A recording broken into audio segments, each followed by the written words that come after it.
Do you have any idea what kind of wine you're looking at? Because I'm starting to think you wandered in from the parking lot. The laughter came fast. 4 people standing in the cellar of Hargrove Estate Winery, and every single one of them laughed. Everyone except the woman they were laughing at. Imogen Bassett didn't flinch, didn't smile, didn't step back. She was 54 years old, wearing a canvas jacket that had seen better decades, her natural hair pulled back without ceremony, standing in a temperature-controlled cellar that held bottles worth more than most cars. She had been quiet for the last 6 minutes, moving slowly along the rack, reading labels the way most people read letters from someone they love. Carefully, holding each word. That's when Reginald Foss decided she needed to be put back in her place. Foss was the senior consultant. 19 years with the Vintners Circle of Ontario. Certified by the Court of Master Sommeliers, London chapter. His name appeared in 3 national food and wine publications that year alone. He had flown in from Toronto that morning specifically for this assessment, and he had made sure everyone in the room knew. All of this within 4 minutes of arriving. Beside him stood 2 junior associates, both holding matching leather notebooks, and in the corner, watching everything with the careful stillness of a man who had spent 40 years learning when to speak and when to wait, stood Leonard Hargrove. Leonard Hargrove had built Hargrove Estate from 11 acres of clay-heavy Niagara soil that everyone told him was unworkable. He had been told that by 3 agricultural consultants, 2 bank managers, and 1 very confident uncle who sent him a newspaper clipping about the limits of Ontario terroir, with a note that just said, "Think about this." Leonard had framed the clipping and put it above the fermenting tanks. That was 1987. By 2019, Hargrove Estate was producing 40,000 cases a year and had a waiting list, for Leonard was 78 now. His hands shook slightly when he poured, but his palate was a precision instrument that had never once failed him. That's why he had called Imogen, not Foss. Foss had come with the insurance company, sent to assess the collection after the flooding in the lower cellar. 3 days of water infiltration from a burst pipe in November. Some bottles lost, some salvageable, some in the gray zone that required a professional opinion before Leonard could file the claim accurately. The insurance company sent Foss, because Foss had the credentials, the longest list of certifications, the most recognizable name. Leonard had called Imogen because Leonard trusted results over resumes. He had learned that lesson slowly, over 4 decades, and he had never unlearned it. But Foss didn't know any of that. He just saw a woman in a worn jacket who hadn't said a single word since she walked in. And he made a decision about her the same way people had been making decisions about Imogen Bassett her entire life. Fast, wrong, loud about it. "Seriously," Foss said, still smiling, glancing at his junior associates to make sure they were watching. "Can someone explain to me why we have a guest in the assessment cellar?" Imogen looked up from the rack. Her eyes moved to Foss, held there for 3 seconds, then moved back to the bottle in her hand. She didn't answer. That made it worse, somehow. The silence made Foss lean in. "I'm asking genuinely. This is a controlled assessment environment. We're talking about a potential claim in the range of $400,000. This isn't a tasting room tour." Leonard opened his mouth. Imogen spoke first, not loudly, not sharply, just clearly. The way you say something when you know it's the last time you'll need to say it. A pause. "I'm sorry?" Foss said. "Secondary fermentation inside the bottle. Sealed improperly after the flood exposure. Temperature fluctuation cause residual yeast activity. The pressure differential is visible in the sediment pattern along the shoulder." She held the bottle toward the light. A single strip of fluorescent white caught the glass at a precise angle, and there it was, a faint clouding of particulate suspension that clung to the shoulder of the bottle, instead of settling to the base. It wasn't damaged by the water. It was damaged by the seal replacement after. Whoever recorked these did it at the wrong temperature. The cellar was quiet. "I've seen that pattern before," Imogen said.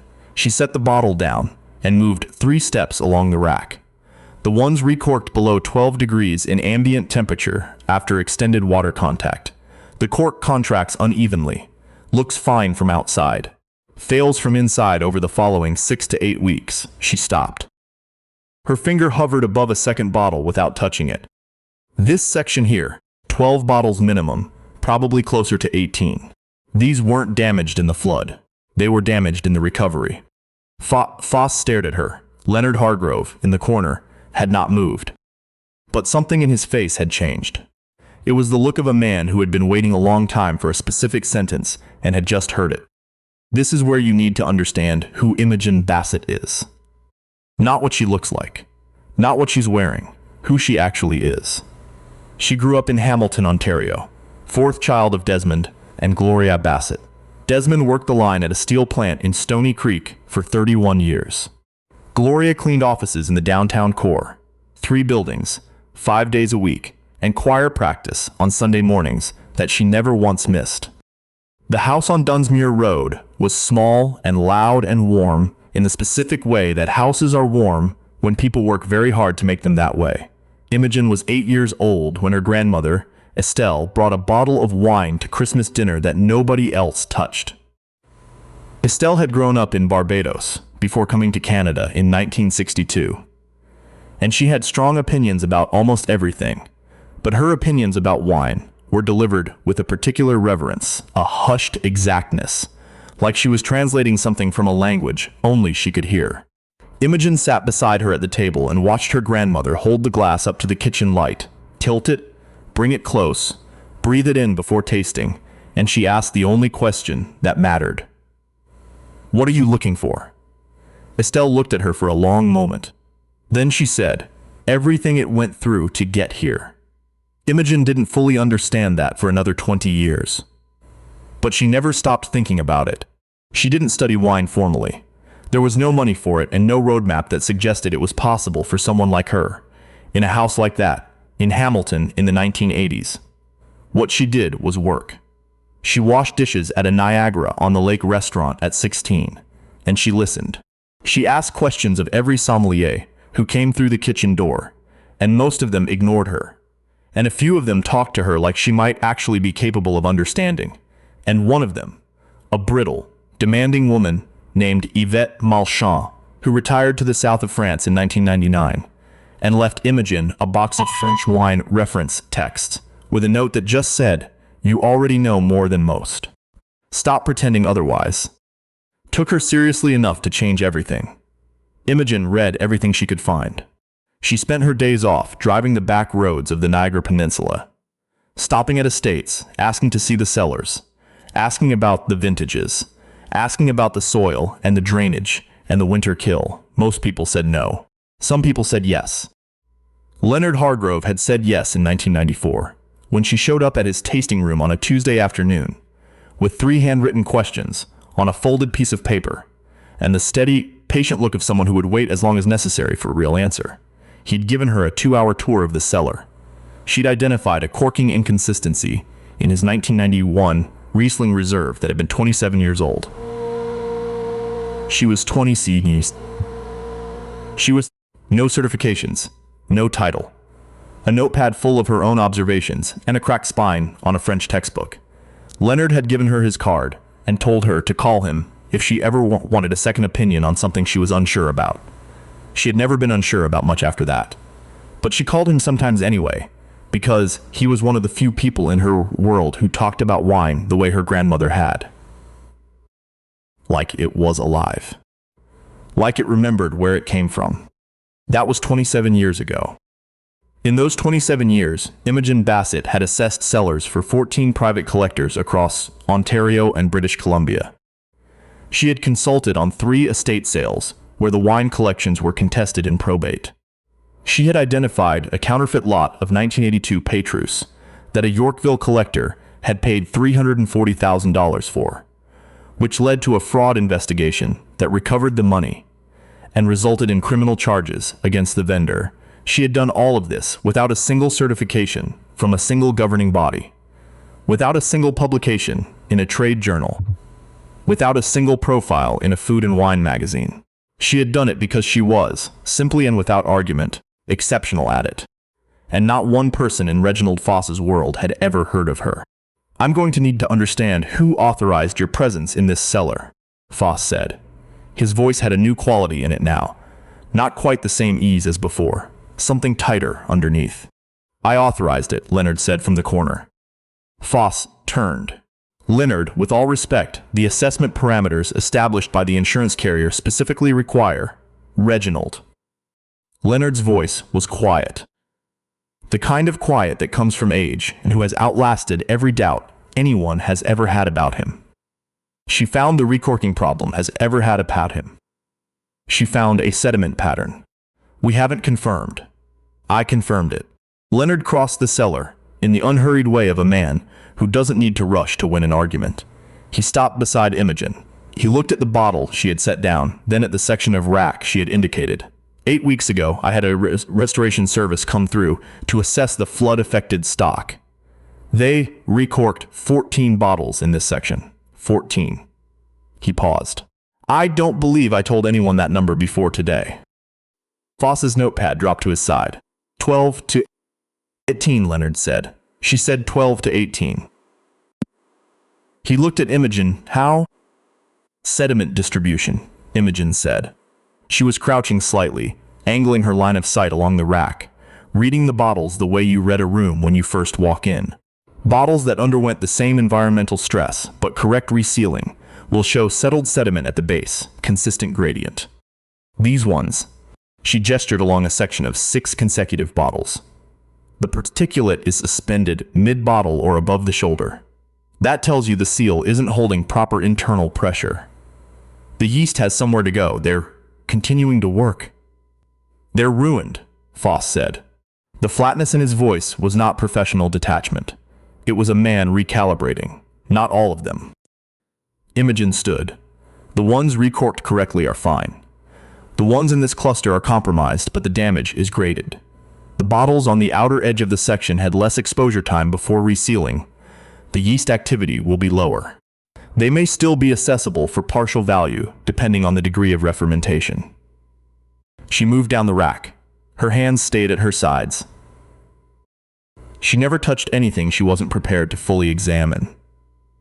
The insurance claim should separate 3 categories, she said.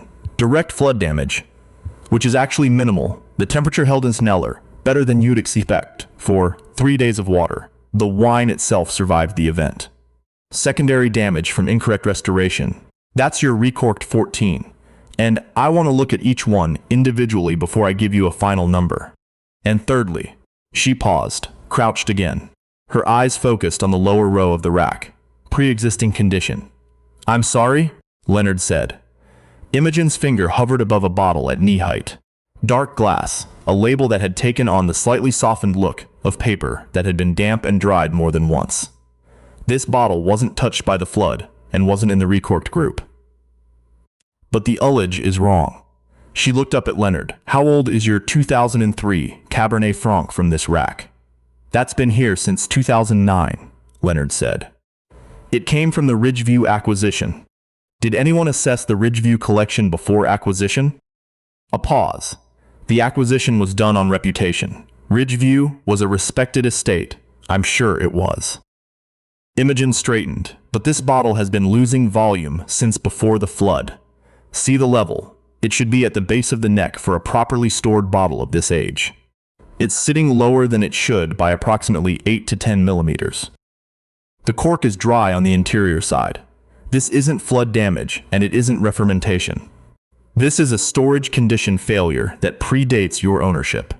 If you claim it against the flood damage, the insurance company's own assessor, she glanced briefly at Foss, will eventually identify the ullage discrepancy. It will raise questions about the entire claim.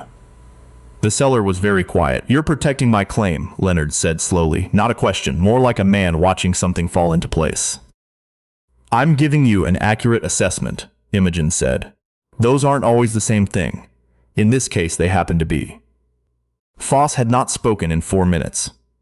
One of his junior associates was writing in the leather notebook, fast, not looking up. The other one was looking at Imogen, with the expression of a person quietly revising something they believed this morning. This is highly irregular, Foss said finally. An independent assessment from an uncredentialed consultant introduced into a formal insurance evaluation process, without prior notification to the carrier. Reginald, Leonard again. That same quiet. What's my claim? Foss blinked. We haven't completed the assessment. Based on what you've done so far, give me your number. A pause. Initial estimate accounting for flood damage to the lower section and assessed deterioration. Somewhere in the range of $220,000 to $260,000. Leonard looked at Imogen. What's my claim? Imogen looked at the rack for a moment. If you separate the three categories correctly, direct flood damage, assessed at current market, recorking, damage graded by degree, and the Ridgeview bottle excluded entirely, somewhere between $290,000 and $320,000. But it needs to be documented properly so the carrier can't revisit it. The difference between $260,000 and $320,000 was not a rounding error. Foss opened his mouth, closed it. Leonard Hargrove looked at the man from the Vintners Circle of Ontario, with the 19 years of credentials and the name in the food and wine publications, and said, with great courtesy and no warmth at all, I'd like you to complete your formal documentation. I'll need a written assessment submitted to the carrier by the end of the week. Imogen will be providing a parallel independent assessment that will accompany the claim filing. The carrier didn't. I know what the carrier sent you to do, Leonard said. You're welcome to do it. But I've been dealing with insurance, adjusters and consultants for 40 years, and I have never once submitted a sole source assessment on a claim of this size. I won't be starting now. Foss looked at Imogen. Imogen was already moving along the rack again, notepad in her hand now, writing in the close, precise handwriting she had used since her 20s. She wasn't looking at Foss. She wasn't performing composure. She simply wasn't thinking about him anymore. That was the thing about Imogen Bassett that took people a long time to understand. She was never performing anything. She was always just working. What happened next happened slowly, the way consequential things usually do. Foss submitted his assessment on Thursday. $247,000. Formal documentation, Vintners Circle letterhead, 3 pages of credentials in the appendix. Imogen's parallel assessment was submitted Friday morning, 11 pages. Every bottle in the compromise section assessed individually, sediment notation, ullage measurement where applicable, temperature differential recorded at 6 points across the cellar extended visit. 3 categories, graded damage, 1 pre-existing damage, 1 pre-existing exclusion noted with supporting observation. Recommended claim value. 3 insurance adjuster called Leonard on Daugh. The insurance adjuster called Leonard on Monday. She had questions about the parallel assessment. She wanted to understand the methodology. She asked who Imogen Bassett was. Leonard told her. There was a silence on the phone that Leonard had heard before, in other contexts from other people. The silence of someone recalibrating. She doesn't hold a current certification from the Court of Master Sommeliers, the adjuster said. She identified a recorking failure specific to 14 bottles before she was told the number, Leonard said. She identified a pre-existing condition that would have invalidated part of the claim if it had been included. She documented the sediment pattern of 18 bottles individually and graded the damage by degree of reformentation. Does your organization have a certification for that? Another silence. We'll need to review both assessments. Take your time, Leonard said. I have the documentation. The review took 3 weeks. The final approved claim was $304,000. The adjusters used Imogen's 3-category framework to structure the settlement. They did not use Foss's methodology. Foss sent Leonard a 3-line email. Professional. Correct. Hollow. Leonard didn't respond. He didn't need to. What Leonard did instead was pick up the phone and call Imogen. He asked her to come back to the estate. She came on a Tuesday afternoon, same as the first time, 27 years ago. He gave her a glass of the 2009 Pinot Noir from the East Block, which was one of the best things his estate had ever produced, and he sat across from her in the tasting room with the November light coming through the windows, and he told her something he had meant to say for years. I want you on retainer, he said. Full consulting arrangement. Written contract. And I want to be able to refer you by name when people ask me who assessed my collection. Imogen held the glass for a moment. People have been asking you that for a while. They have. And you've been telling them. I have. He paused. Some of them call you. Some of them don't. Some of them see the jacket and make up their minds. Leonard was quiet for a moment. Yes. Imogen looked at the wine. The color of it in the gray afternoon light. That specific red that Pinot only achieves when the summer has been exactly right and the winemaker has left it alone at the precise moment that leaving it alone takes more confidence than doing something. She had learned to read that color over 40 years. She had learned it alone, mostly. In cellars, where people sometimes looked past her to the door. Estelle would have liked this, she said. Your grandmother? She died in 2011. But she would have held it up to the light. She always did that first. Sounds like someone I know, Leonard said. Imogen smiled then, not a big smile. The kind you give when something lands exactly where it was supposed to. She signed the retainer agreement that afternoon. The contract listed her title as independent cellar estimator and wine collection consultant. No certifications in the appendix. No institutional affiliations. Just her name and her methodology, and the quiet, irrefutable record of what her hands and eyes and memory had built over 4 decades, in basements and back cellars and estates where people had first looked through her, and then, eventually, at her. She drove home to Hamilton on the QEW with the radio off. The lake was pewter and flat to her left. The escarpment rose dark against the sky to her right. She had made this drive 100 times, more, in both directions. Her phone rang somewhere past Burlington. She didn't answer. It could wait. Whatever it was, she already knew what she was going to do. The same thing she always did, show up. Let the work speak. It always had. If this story sat with you, drop a comment below. Tell birthright tales about someone you know who never needed a certificate to prove what they were worth. Because the world is full of people like Imogen. And most of them never get a Tuesday afternoon in a tasting room with the right person finally listening. Subscribe. Because the next story hits even closer to home.